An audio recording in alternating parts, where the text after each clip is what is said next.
harvesters and picking up the hydralisks which have just popped, and they're just caught on their own and completely dominating the game with these phoenixes now, because there's nothing that can go against them apart from these hydralisks who have just come in. But just going to be able to run away, fly away from these hydralisks. They're only fast on creep, so they're not going to be able to chase them down either, because this creep spread is fairly decent kind of going this way, but it's not all over the map, so it's going to have a really difficult time of chasing down these phoenixes, and not even lost one so far.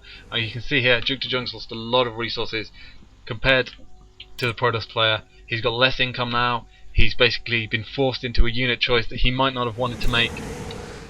And now we've got the robotics bay coming out, so that's going to allow the Protoss player to get those Colossi out, and they're just going to absolutely have a field day with all these hydralisks which are coming out now. And especially if you get the Colossi just in the right place against these hydralisks. Like, you can put Colossi here, they can just come and attack the hydralisks here with the phoenixes kind of giving them vision across that area, or up here onto here.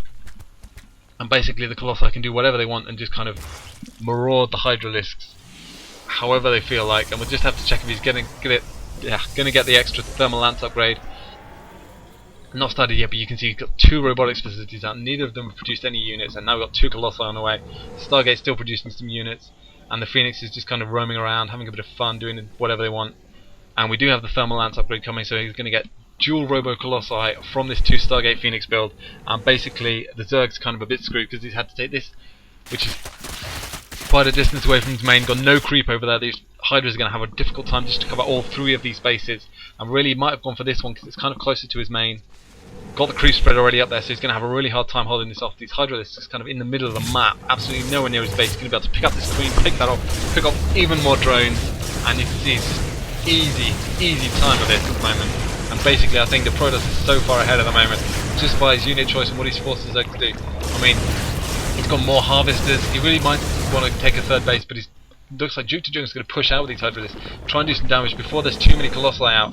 But already there's 2 Colossi sat behind his cannon wall, and basically he's not going to be able to get into the base, not going to be able to do anything whatsoever except get attacked by those Colossi.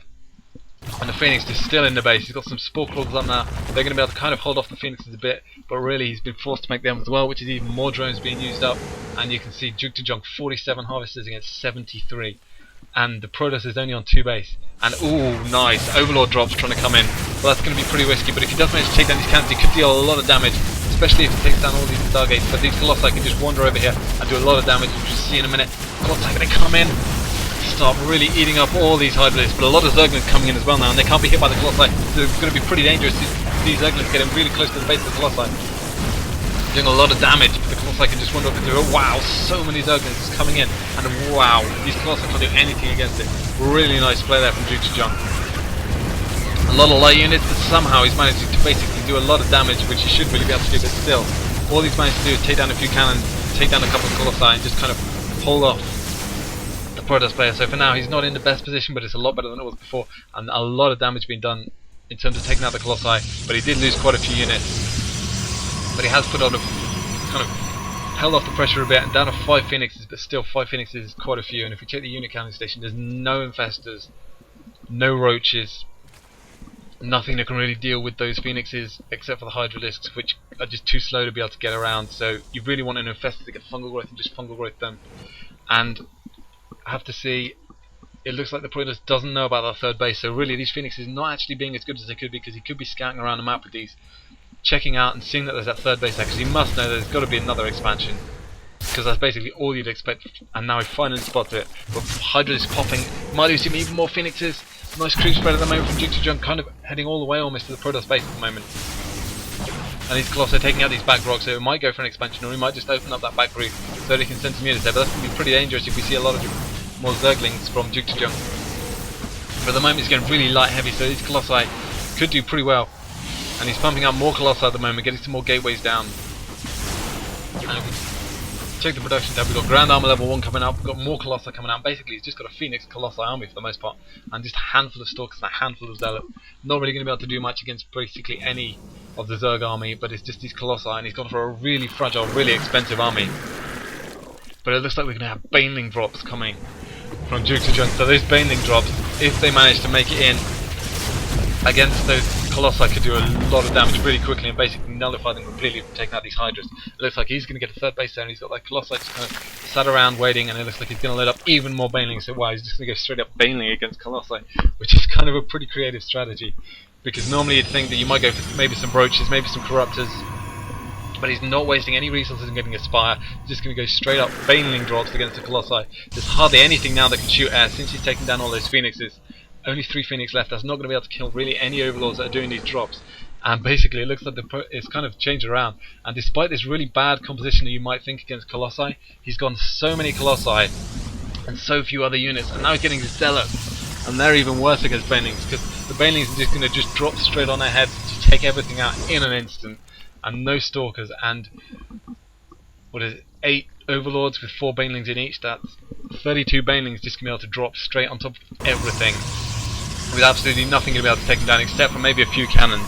But this many cannons are not going to be able to kill all the Overlords, and when jookToJung decides to move out with this force, he's just going to be able to do a lot of damage in a really short amount of time. And he got an Overlord to see that army, so he knows it's moving out. And this is going to be it. He's going to move in with these Baneling drops, and this could be quite hilarious. Oh, he's got some Roaches mixed in, but now this is going to be it. Trees set on fire, Banelings coming in all over those Colossi, taking them down. Wow, that's just embarrassing, basically. And the Protoss kind of says something with a question mark. Maybe he's wondering what the hell went on there, but that was amazing. And jookToJung just kind of wandering around with all his army, and those Colossi died to Baneling drops. And now he's just picking up the rest of his army now, just going to kind of float in, drop on these Colossi as well. They're not going to get too much damage in. Wow, that's what you want to see. Creative use of the drop, good use of Banelings, absolutely no air units to take down these Colossi, but he didn't need them, he just dropped Baneling. Wow. So each Phoenix kind of forced the units, and then the Protoss player went exactly what you'd expect. He went for the Colossi, but wow, Baneling drops on Colossi is not something you're going to see every day. And you've got to say, jookToJung, this is why he's a good player. This is why he made it into 2 GSLs. And lots of Roaches coming in, just going to eat up these Colossi. That's GG for the Protoss. Not much he could do against that except make some anti-air. Really nice play from jookToJung, and that's basically what you want to see. Way too many probes just everywhere from the Protoss. And he really didn't see those drops coming. Wow. That was impressive. So if you ever face a Protoss with lots of Colossi and no anti-air, do some Baneling drops, win the game, and the look on his face would be absolutely priceless. Hope you enjoy that incredibly creative strategy there from jookToJung. Highly entertaining game, ridiculous, not really comeback, but a ridiculously nice play from jookToJung, and good game.